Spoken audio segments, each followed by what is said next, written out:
Naqueles últimos anos da década dos 60, nos que Arteixo empezaba a cambiar a súa fisionomía co asentamento das primeiras fábricas do polígono industrial de Sabón, varias veciñas e veciños da zona, entre eles algúns antigos membros da directiva e da plantilla do Catuxa, víranse na obriga de facer a maleta de emigración onde, nos seus momentos de lecer, seguirían mantendo contacto co mundo do deporte.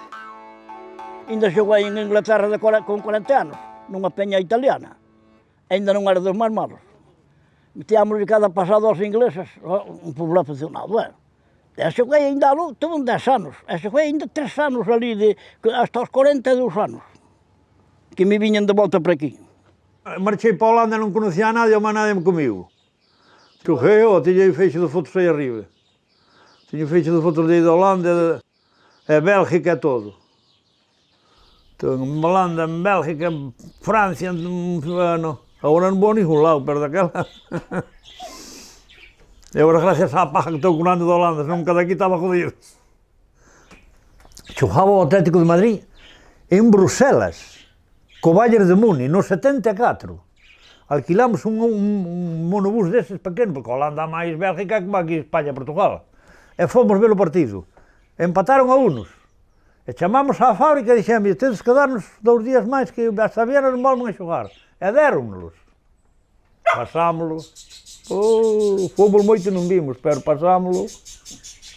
Onde está agora Pillemón, cerca.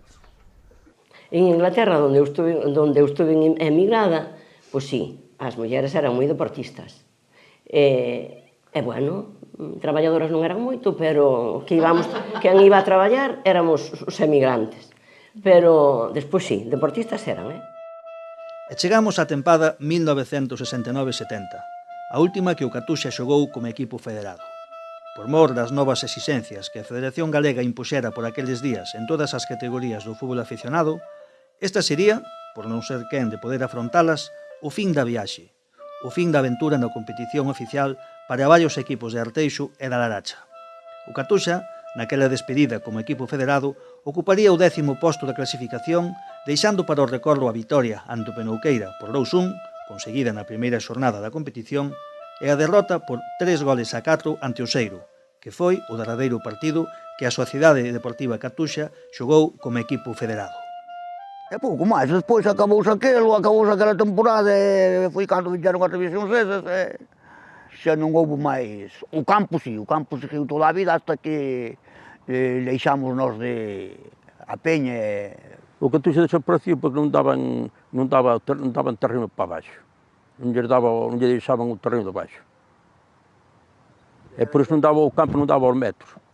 No ancho ainda pasaba, pero para baixo e foi a forma de desaparecer. Se non desapareceu, ainda había o Catuxa. Se non fora o terreno, creo que era iso de aí. Me parece que non daban, non chegaban os campos. Así pasou a varios tamén. Por o asunto que non había metros no campo. Houve unha revisión dos campos, non? Entonces non o deron por válido. Cando deixou o Catuxa de estar federado xa. E despois foi cando veu isto das normas de que puña a federación, que puñan unhas todo no campo, as duchas e todo iso. E claro, como non había, pois non se podía, pois os campos non daban tampouco o reglamento, pois acabouse todo o fútbol modesto. Porque non había campo, non se vivía o campo. Non daba o largo bastante. E tuvo que desaparecer por iso. Eu creo que foi o campo, claro. E outra, nese momento que non había organización. A ver, a Federación en calquer momento aparecíanche por aquí, aparecíanche o martes, o miércoles ou o jueves. Facían como da contribución. Creo que con Varela quedaran Samuel e Varela de estar cos da Federación. Samuel creo que aparecera aí, Teño un vago recuerdo que Samuel aparecera, Varela non aparecera. Pero claro, Samuel, que iba a facer? Xa che digo, fora un medio do campo e... Tras non ser quen de cumprir os requisitos da Federación Galega de Fútbol, o Catuxa deixaría de ser equipo federado e convertiríase nunha peña, xogando como tal durante varias tempadas nas ligas que se organizaban na comarca. Despois entraron en peñas, que ainda xogaba o Grofo, Parada, todos esos, en peñas xa. Pero o fútbol federado Debiu terminar por aí, non sei, no 67 ou 68.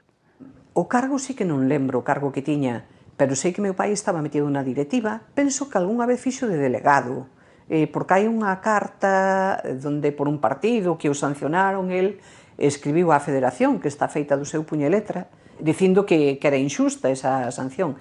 A peña debémosla formar no ano 74-75. Votamos tamén, ainda votamos ben tempo.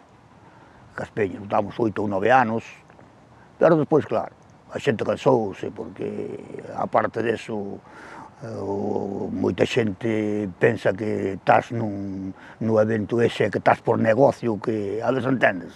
E despois foi cando quitaron, deixamos o campo, venderon-no, e entonces foi cando fixeron, bueno, os teles tardaron moito tempo en facelos. E cando acabou todo, ainda viñamos xogar para aquí, Ainda somos aquí, time cousa de peñas, fomos a peñas.